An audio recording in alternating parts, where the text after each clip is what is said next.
The fourth time my mother-in-law mentioned the cruise, I was elbow-deep in soapy dishwater while she lounged at the kitchen table, dabbing imaginary tears from her eyes. I should have seen it coming, the way she lingered after dinner, the theatrical sighs, the meaningful glances at the travel magazine she'd deliberately left open on the counter. I'm Vivian, and I've spent the last 6 years learning the art of navigating Brenda's emotional manipulation. Usually, I manage it with gritted teeth and forced smiles, but tonight was different. "You know," she said, voice trembling perfectly on cue, "Margaret from church just got back from the Caribbean. The photos were just—" She trailed off, staring wistfully through our kitchen window. "I suppose I'll just sit in this house and die, then, while others enjoy the world." The plate I was washing clinked a little too loudly against the sink. Behind me, I heard Hayden shift uncomfortably in his chair. My wonderful, conflict-avoidant husband, who still hadn't learned that his mother's guilt trips were as calculated as tax season. "Mom," he started, but she cut him off with a wave. No, it's fine. I understand that some people have different priorities." She picked up her phone, thumbs moving rapidly. "I just thought, what with Vivian's promotion?" I turned around, drying my hands on a dish towel. "Brenda, we've discussed this. That promotion means more responsibility, not just more money. We're trying to save for—" "Of course you are, dear." Her smile didn't reach her eyes. "And I'm just an old woman who never got to travel while your father-in-law was alive. Glenn always promised me that cruise." She dabbed at her eyes again. Hayden reached for her hand. "Mom, please don't—" "I said it's fine!" She stood up, gathering her purse and cardigan with shaking hands. "I should go. It's getting late, and clearly I'm just upsetting everyone." Before either of us could respond, she was heading for the door, each step a masterclass in martyred dignity. The silence after she left felt heavy, loaded with unspoken words. "Viv," Hayden said quietly. "She didn't mean it like that." I kept wiping the counter, focusing on a particularly stubborn spot. "She never means it like that, does she?" "She's just lonely, and you know how hard it's been since Dad—" "It's been 3 years, Hayden." I turned to face him. "And somehow, the cruise only became essential after my promotion." He ran a hand through his hair, his tell when he's stressed. "Can we just not do this tonight, please?" I nodded, not trusting myself to speak. We finished cleaning in silence, the tension thick enough to cut with one of the knives I'd just washed. Later that night, as Hayden slept beside me, I made the mistake of checking Facebook. There it was, posted exactly 17 minutes after she'd left our house. Some people forget what it means to support aging parents, sitting here alone, wondering where family loyalty went these days, praying for guidance in these trying times. No tags, of course, but the comments were already rolling in. "Stay strong, Brenda!" "Some people just don't understand family values anymore." "Call me if you need to talk." I closed the app and stared at the ceiling, counting backward from 100 to keep my blood pressure in check. Tomorrow, Ainsley would see it. Then, the aunts. Then, the cousins. By next week's family dinner, I'd be the heartless daughter-in-law who wouldn't help poor, widowed Brenda see the world. My phone buzzed with a text from Jasmine. "You okay? Saw the post. She's really laying it on thick this time." I typed back, "Just another Tuesday with Brenda."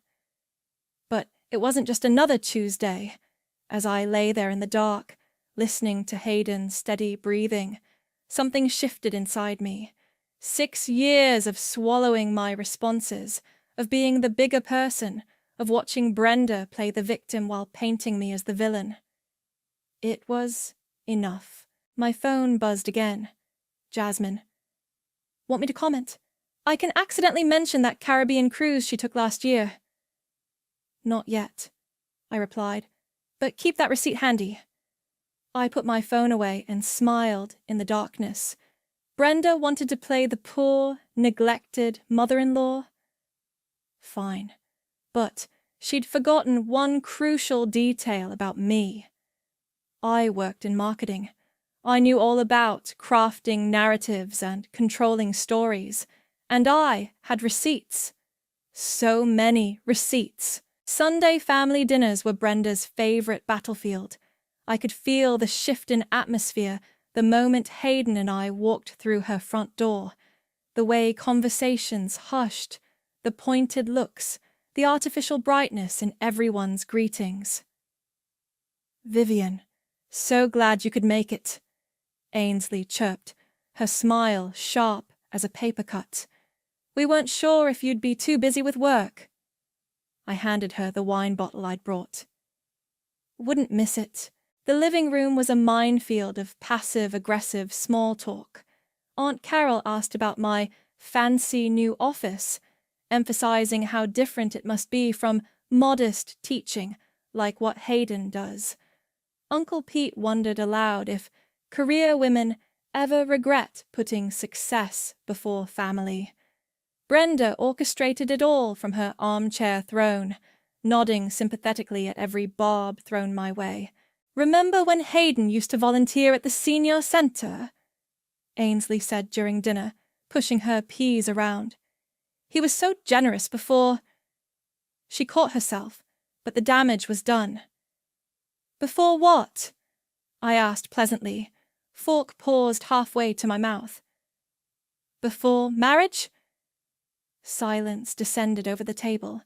Hayden suddenly became very interested in his mashed potatoes. Oh, sweetheart. Brenda dabbed at her eyes with a napkin. No one's saying that. We're just reminiscing. After dinner, I escaped to the kitchen to help with dishes. Brenda followed, closing the door behind her. Vivian, dear, could we talk? I kept scrubbing a casserole dish. Of course. I've been thinking about what you said about the promotion. She leaned against the counter, voice dropping to a confidential whisper. I know things are tight, but family helps family. Things aren't tight, Brenda. We're just being responsible with our money. Responsible? She laughed softly. Is that what you call it? Well, I'm here, struggling to make ends meet. I put down the dish and turned to face her. Are you struggling? Because last month you bought a new living room set. That was different. This cruise. Her eyes welled up. It was Glenn's dream for us. He wanted to take me before he... She pressed a hand to her chest. I'm not paying for your cruise. The tears vanished. Excuse me? You heard me. I dried my hands. I'm not funding your vacation. Not now, not ever. Her face hardened. I see. Well, I suppose I know where I stand now. She turned to leave, then paused. You know, Glenn always said you can tell a person's character by how they treat their elders. Funny. I thought you could tell it by how they manipulate their family. She left without another word. I waited a few minutes before following, but as I approached the living room, I heard her on the phone in the hallway.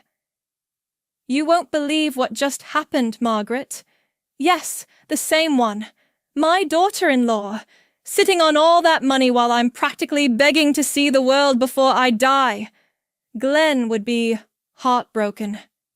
I texted Jasmine. Need to talk. Now. Coming over with wine, she replied immediately. Back in the living room, Hayden was deep in conversation with Ainsley, who kept shooting me concerned glances. I touched his shoulder. Ready to go? The drive home was quiet until Hayden spoke. Mom seemed upset. Did she tell you why? No, but then maybe ask her before assuming it's my fault. He sighed. I didn't say that. You didn't have to. At home, Jasmine was waiting on our porch with 2 bottles of red and a determined expression. Spill everything, she demanded as soon as we were inside. I told her about dinner, the kitchen confrontation, the phone call. With each detail, her eyes narrowed further. This woman is playing chess while everyone else is playing checkers, she said, pouring generous glasses. And she's using your promotion as ammunition. I know. I took a long sip. The thing is, something doesn't add up. Remember last year when her roof needed repairs? When she guilted everyone into contributing because she was destitute? Right. But then she remodeled her bathroom 2 months later. Jasmine sat up straighter. And the new furniture? Exactly. I pulled out my phone, showing her Brenda's recent Facebook posts. Look at all these modest little treats she keeps buying herself, for someone who's supposedly struggling. Time to do some digging? Jasmine raised an eyebrow. I nodded. I know someone in HR who's good with financial records. Public ones, nothing illegal. Good. Jasmine clinked her glass against mine. Because I'm tired of watching you play defense in a game she rigged. My phone buzzed. Another group text from Brenda. Feeling blessed to have such loving family, most of them anyway. I showed it to Jasmine, who snorted. Oh, honey, she has no idea what's coming, does she? No, I smiled. She really doesn't. You want me to what now? Terence leaned back in his office chair, eyebrows raised. I'd cornered him during lunch break, armed with coffee and his favorite donuts. Just run a basic public records search. Nothing illegal, nothing private. I know you do this kind of thing for the company all the time. For background checks, sure. He took a bite of donut, considering. But your mother-in-law... She's been crying poverty while renovating her house. Something's not adding up, and I need to know what. He wiped sugar from his fingers. And your husband can't just ask her? Huh? Hayden. I sighed. He has a blind spot when it comes to his mother. Besides, she'd just lie. Fair enough. He turned to his computer. What's her full name and date of birth? 20 minutes later, we were staring at a screen full of public financial records. Terence's fingers flew across the keyboard, cross-referencing dates and account numbers. Well, he muttered. Look at this. He pointed to a dormant account at Western Union Bank. See these regular deposits? They've been going in monthly for the past 7 years. Small amounts, but they add up. I leaned closer. How much total? Let me calculate. He typed rapidly. Just over $23,000. My coffee went cold on his desk as we dug deeper. The pattern was clear. Regular deposits, carefully spread across different accounts, always just under amounts that would trigger reporting requirements. She's not exactly breaking any laws, Terence said, but she's definitely been building a nest egg while crying broke to the family. My phone buzzed. Another group text from Brenda. So blessed by those who offered to help with my medical bills last month. God provides through generous hearts. Medical bills? Terence glanced at my phone. The same month this account shows a spa resort charge? I stood up, gathering the printouts. Thanks, Terence. I owe you. Just promise me front row seats when this all comes out. That evening, I drove to Brenda's house, knowing she'd be at her weekly bridge game. The spare key was still under the ceramic frog. Some habits never change. I wasn't proud of snooping, but I needed concrete proof. Her kitchen trash yielded exactly what I was looking for: a glossy cruise line brochure, creased and coffee-stained. But it was the post-it note stuck to it that made my hands shake.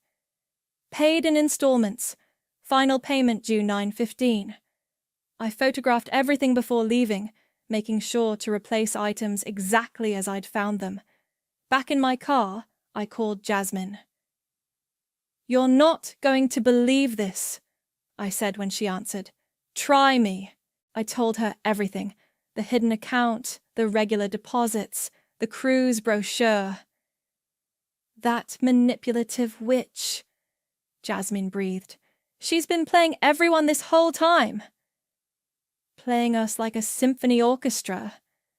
I started the car, and using my promotion as an excuse to squeeze more money out of us. "You have to tell Hayden." "I know, but he's not going to want to believe it." "Then make him believe it. You have proof now." When I got home, Hayden was grading papers at the kitchen table. He looked up with a smile that faded when he saw my expression. "Everything okay?"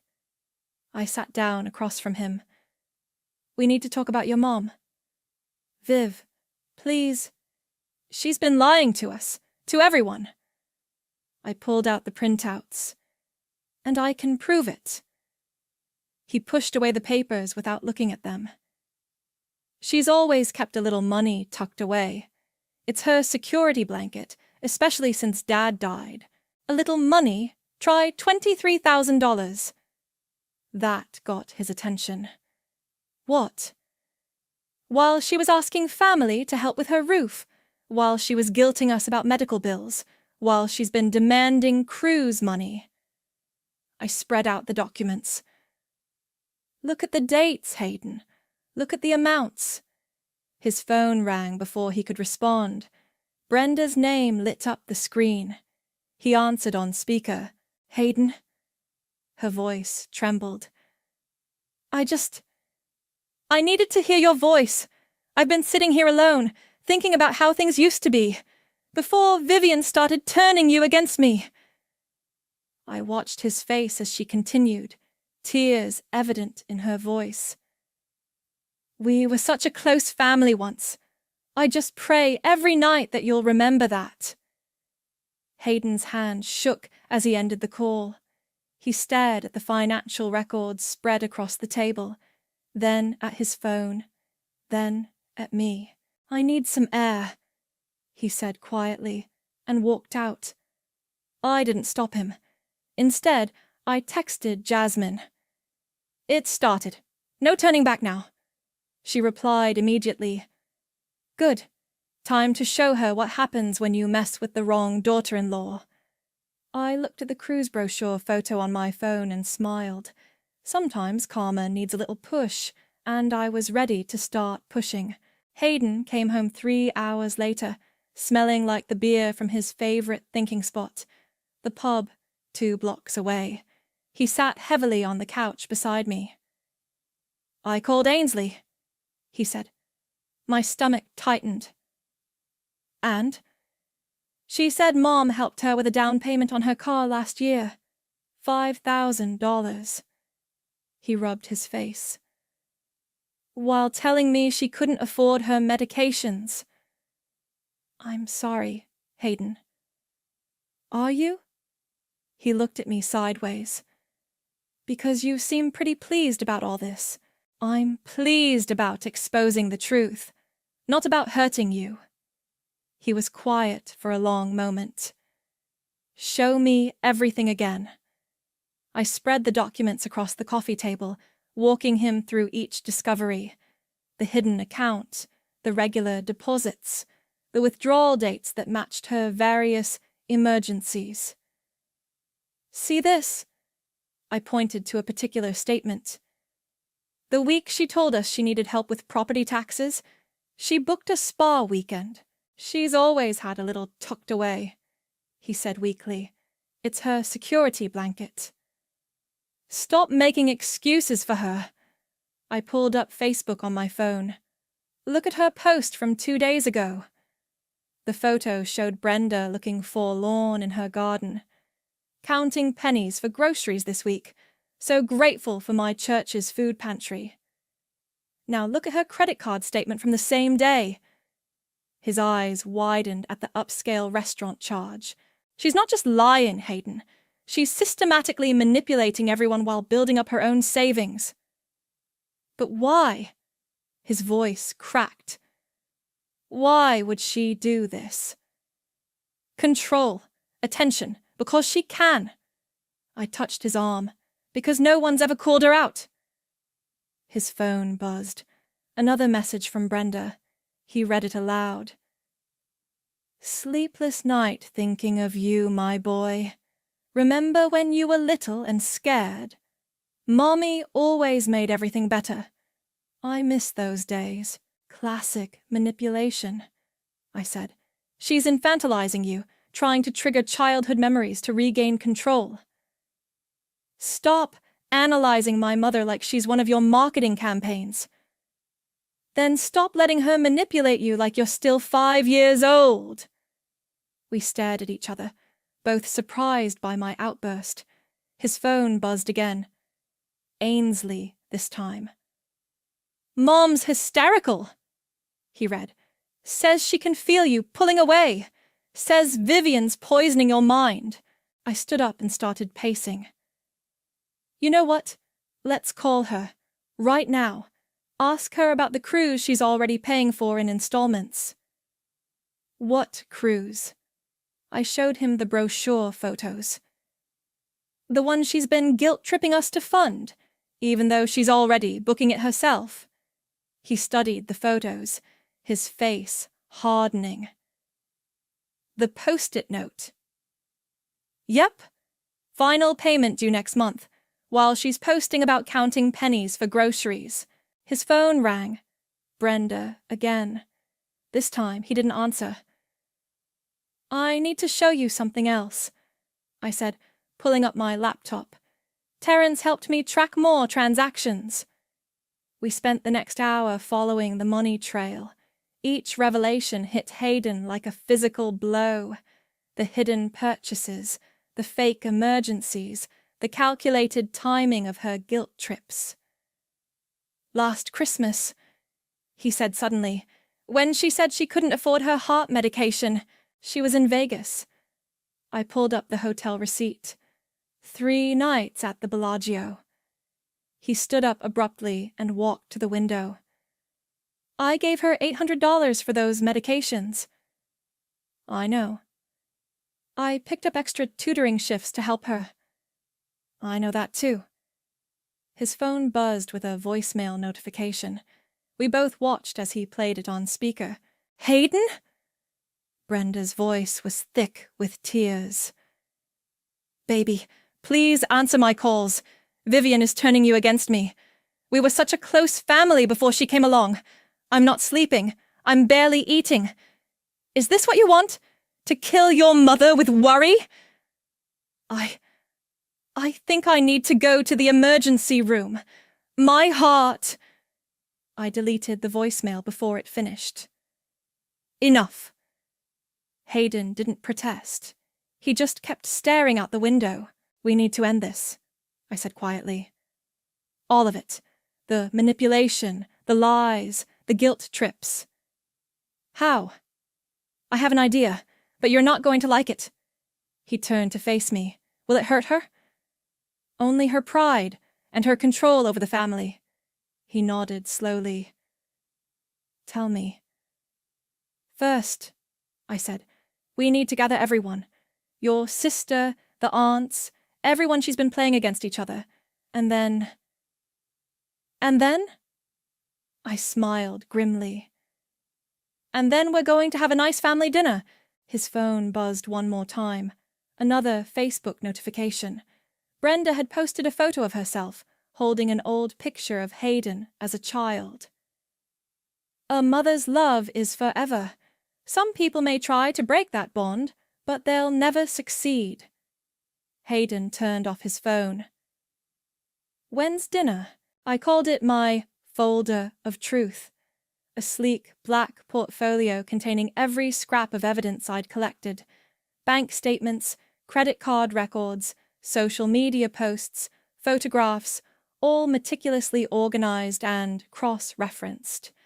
Jasmine watched me arrange everything on our dining room table. "You're really going to do this?" she asked. "Watch me." I added the cruise brochure to the pile. "I've got copies for everyone." "Brenda's going to lose her mind. That's counting on her having one to lose." My phone lit up with a text from Terrence. "Found something else. Check your email." The attachment made me whistle. Well, well. Looks like Mommy Dearest has been dabbling in online gambling too. "Seriously?" Jasmine peered at my screen. "While crying poor?" $5,000 last month alone. I added the printout to my folder. Right before she posted about needing help with her electric bill, Hayden came downstairs, looking pale but determined. "Ainsley's coming early. She wants to see the evidence before everyone else arrives." "Good." I checked my watch. "She should be here any—" The doorbell rang. Ainsley burst in like a storm cloud. "This better be good, Vivian. Mom's been calling me all morning, crying about family betrayal." "Sit down," I said, pulling out a chair. "You're going to want to see this." For the next hour, we walked her through everything. The hidden account, the gambling, the fake emergencies, the calculated manipulation. With each revelation, her face grew darker. "That car down payment," she said finally. "The one she gave me." "Let me guess. She told you not to tell Hayden." Ainsley nodded. "Said it would hurt him to know she could help me, but not him." Classic divide and conquer. I showed her the timeline. She was playing us against each other the whole time. "I'm going to be sick." Ainsley pushed away from the table. "All those times I defended her. All those nasty comments I made about you." "Water under the bridge," I said. "What matters is what we do now." The doorbell rang again. Aunt Carol and Uncle Pete arrived first, followed by cousins Sarah and Mike. Each reaction was the same: shock, denial, anger, acceptance. By the time everyone had gone through the evidence, the living room hummed with betrayed fury. "The Christmas medication money," Aunt Carol said. "I gave her $300. "Vegas trip," I confirmed. "My kid's college fund donation?" Uncle Pete's face was red. "Spa weekend." Hayden stood up. "Everyone clear about what we're doing?" Nods all around. Ainsley wiped her eyes. "She's going to hate this." "She's going to hate being exposed," I corrected. "Different thing." My phone buzzed. Brenda. "Looking forward to dinner, dear. Should I bring my famous casserole?" "Perfect timing," I muttered, then typed back. "That would be lovely. Everyone's excited to see you." Jasmine helped me make copies of everything while the others talked quietly among themselves. The mood was somber but resolved, like soldiers preparing for battle. "You know she's going to play the victim," Hayden said quietly. "Let her." I straightened the folders. "We have truth on our side." "I still can't believe." He picked up the Vegas receipts. All those times I worried about her being alone, struggling. "She counted on that." I touched his hand. "She counted on your good heart." The doorbell rang one final time. Everyone fell silent. "Ready?" I asked the room. Hayden squeezed my hand. "Ready." I opened the door to find Brenda standing there, casserole in hand, wearing her best martyred expression. "Oh, sweetheart, the whole family's here. What a lovely surprise! Come in, Brenda. I took the casserole. We have so much to talk about. She swept into the living room, arms outstretched. My dear family, I've missed you all so much. You know, I was just saying my prayers this morning. She stopped short, finally registering the expressions on everyone's faces. Her eyes darted to the folders on the coffee table, then to Hayden's stern expression, then to Ainsley's tear-stained face. What's going on? I closed the door with a soft click. Why don't you sit down, Brenda? We're going to have a little family meeting about honesty. Her face went through a rapid series of expressions: confusion, fear, calculation, and finally her default victim mode.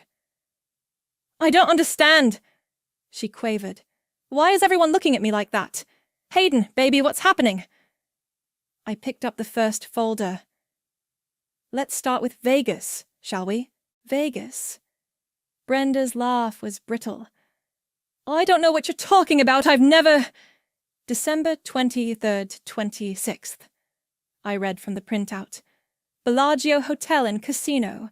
3 nights. Premium suite. Would you like to see the receipts? She waved a dismissive hand. That's private information. How dare you spy on me? Public records, Mom, Hayden said quietly. Just like the $23,000 you've been squirreling away. While begging for medication money, Ainsley added. Brenda's head snapped toward her daughter. Ainsley, you too? After everything I've done for you? You mean like the car down payment you used to turn me against Hayden? I was protecting you. You were manipulating us, Hayden cut in. All of us. I started passing out folders. Everyone here has a copy of everything. Bank statements, credit card records, social media posts. It's amazing how much evidence you leave when you think no one's paying attention. Brenda's face went from pale to red. This is ridiculous. I'm a widow. I struggle every day. To decide which luxury purchase to hide next? Uncle Pete stood up, waving his folder. We have the receipts, Brenda. All of them. The Christmas gifts you couldn't afford, Aunt Carol added. The property tax emergency, Cousin Sarah chimed in. The medical bills, Mike finished. Brenda's eyes darted around the room like a trapped animal's. You don't understand. I needed security. After Glenn died. Don't. Hayden's voice was steel. Don't you dare use Dad to justify this. And the cruise? I pulled out the brochure, the one you're already paying for in installments while guilt-tripping us to fund it. The room went deadly quiet. Brenda's face crumpled into well-practiced tears. I can't believe my own family would attack me like this, after everything I've sacrificed. She pressed a trembling hand to her chest. My heart. I can't breathe. Save the performance, Ainsley snapped. Your heart condition didn't stop you from hitting the slots in Vegas. Or the spa weekend in March, I added. Or the shopping spree last month, Uncle Pete said. Brenda switched tactics, her tears vanishing. Fine, I saved money. Is that a crime? I'm alone in this world. I need protection. Protection? Hayden stood up. You made me work extra shifts for medication you didn't need. I needed to know you cared. By lying? By manipulating everyone? By turning us against each other? I did what I had to do. She turned to the others. You understand, don't you? A mother's love. Stop! I laid the final document on the table. This isn't love, Brenda. This is control, and it ends today. She grabbed her purse, standing shakily. I don't have to listen to this. I'm leaving. Sit down. Hayden's voice cracked like a whip. For once in your life, you're going to face consequences. Consequences? She laughed hysterically. From you? My own son? From all of us, Ainsley said. No more money, no more guilt trips, no more manipulation, and no more secrets, I added. Everyone here knows everything now. Brenda's face contorted. This is your doing.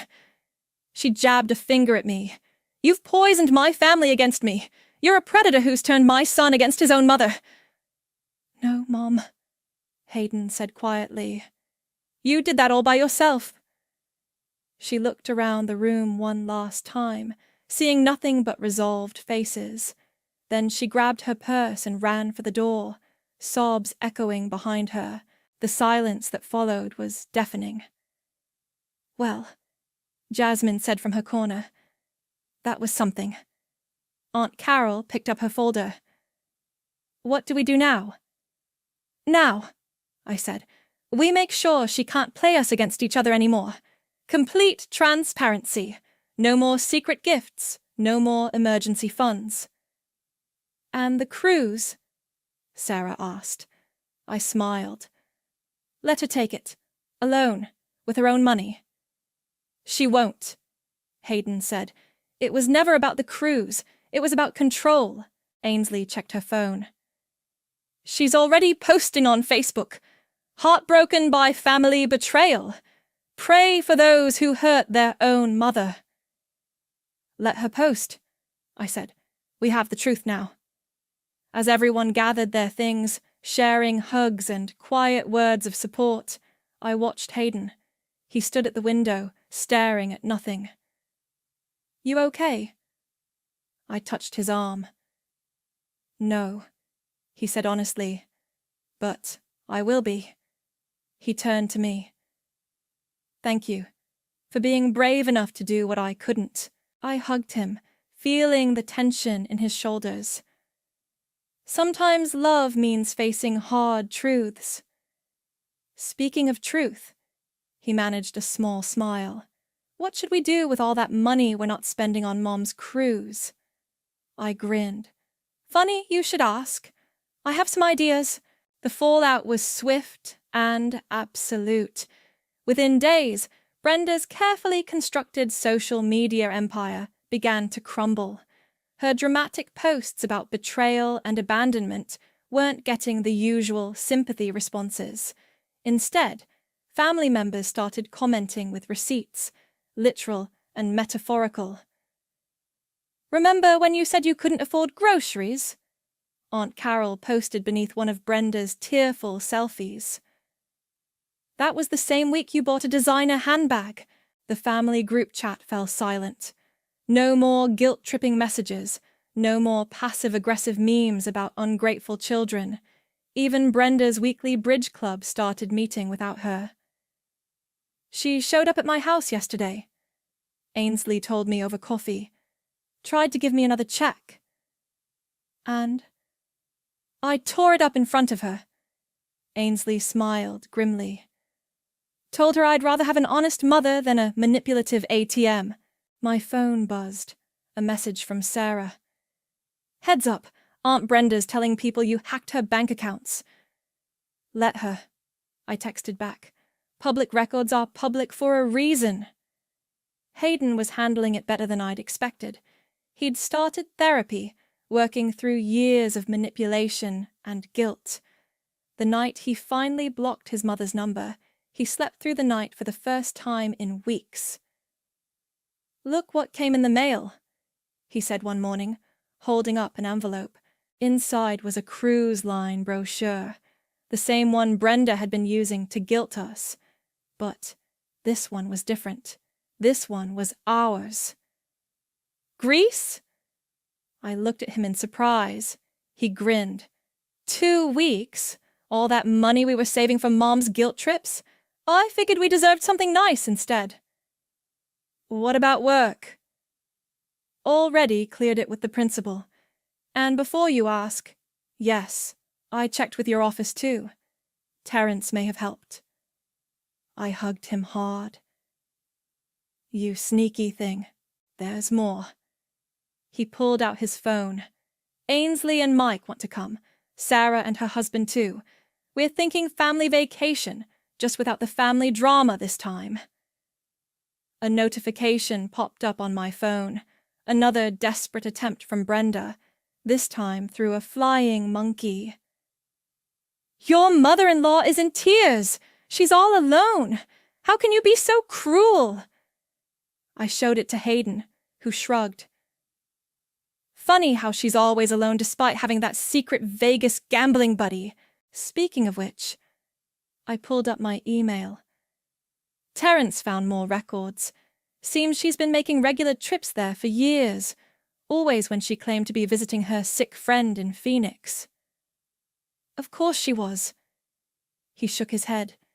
You know what? I don't even care anymore. Let her gamble. Let her cruise. Let her do whatever she wants, with her own money. And her own guilt trips?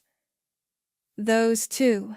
I picked up the cruise brochure, admiring the photos of blue Mediterranean waters.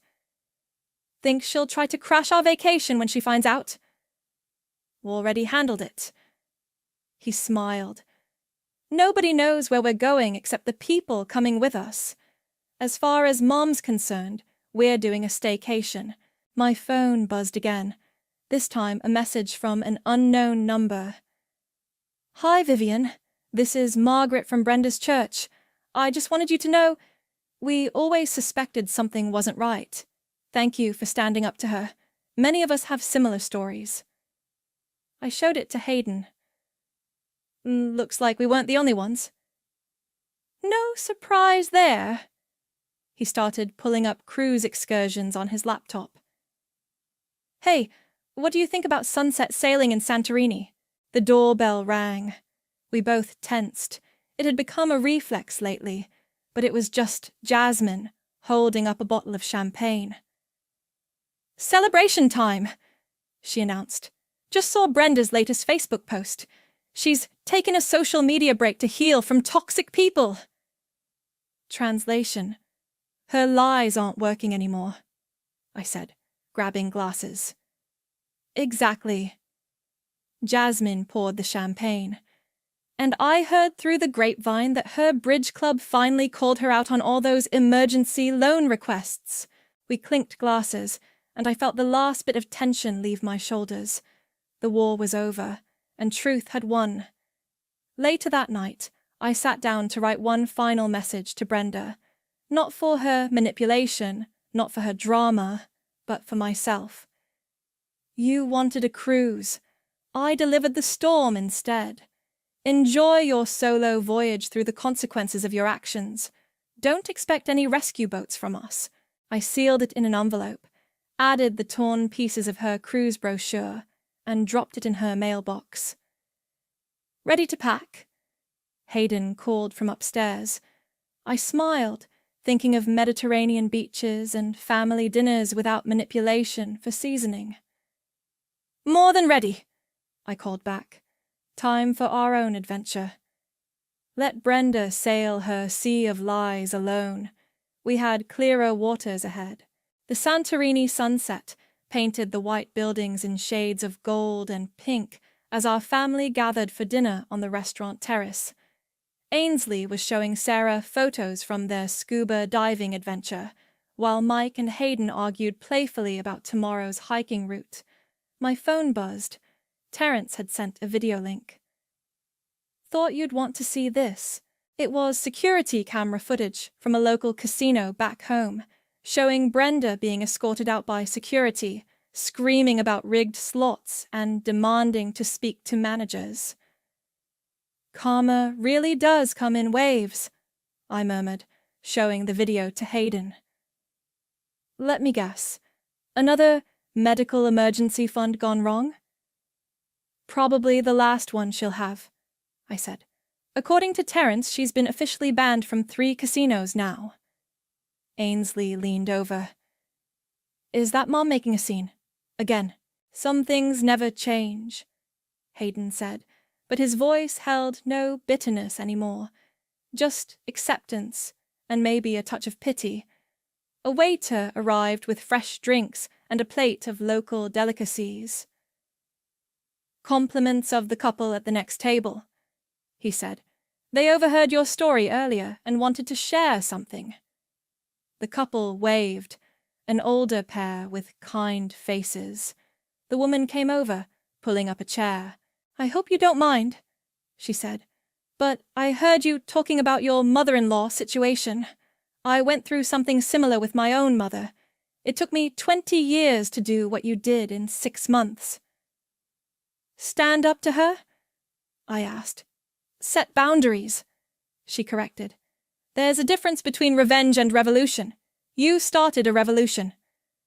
Sarah raised her glass. "To revolutions and real family." We all clinked glasses as the sun dipped lower over the Mediterranean. My phone buzzed again, this time a message from Aunt Carol. "Brenda showed up at church asking for emergency funds.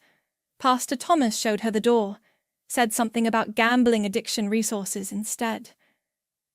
"No more enablers," Hayden said, reading over my shoulder. "No more audience for her performance." "Speaking of performances," Mike chimed in, "did you see her latest attempt on Facebook? I hadn't. We'd all blocked her months ago." Mike pulled up a mutual friend's screenshot. Brenda in her garden, looking appropriately tragic, caption reading, "Some wounds never heal, but God and my true friends know the real story." The comments section was empty except for one response. "Yes, we do know the real story. Every receipt of it." "That's the difference between revenge and justice," I said, remembering the older woman's words. "Revenge needs an audience. Justice just needs truth." Hayden squeezed my hand under the table. "Thank you," he said quietly, "for saving our family by breaking it first." "We didn't break it," I corrected. "We just exposed the cracks that were already there." The waiter returned with dessert menus, but before he could speak, Ainsley's phone rang, a number we all recognized. "Mom?" She put it on speaker. "Ainsley, baby, thank God. I've been trying to reach everyone. There's been a terrible misunderstanding at the casino, and I need—" "No." Ainsley's voice was firm but calm. "No more emergencies. No more money. No more manipulation." "But I'm your mother." "Yes, you are. And when you're ready to be honest about everything, we'll talk. Until then, goodbye." She hung up as Brenda was mid-protest. The table was quiet for a moment before Sarah started slow clapping. "That," she said, "was beautiful." Ainsley blushed. "I learned from the best." She raised her glass to me. "To the daughter-in-law who taught us all how to grow spines." "To truth," Hayden added. "To consequences," Mike chimed in. "To real family," I finished. As the stars began appearing over the Aegean Sea, I thought about karma and consequences, about truth and timing. Brenda had wanted a cruise to escape her lies, but instead she got a tidal wave of reality. Meanwhile, here we were, her former emotional hostages, free and happy on the vacation she'd tried to guilt us into funding. The older woman from the next table caught my eye and winked. She was right. This hadn't been about revenge.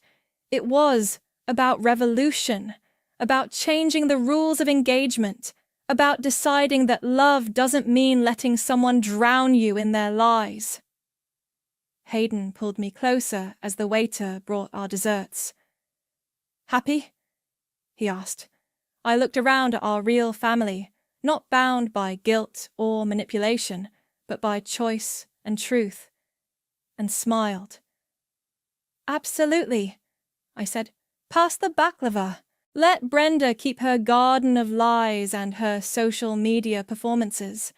We had something better, authentic relationships built on honest ground, and unlike her cruise ship of manipulation, This was one vessel that would never sink.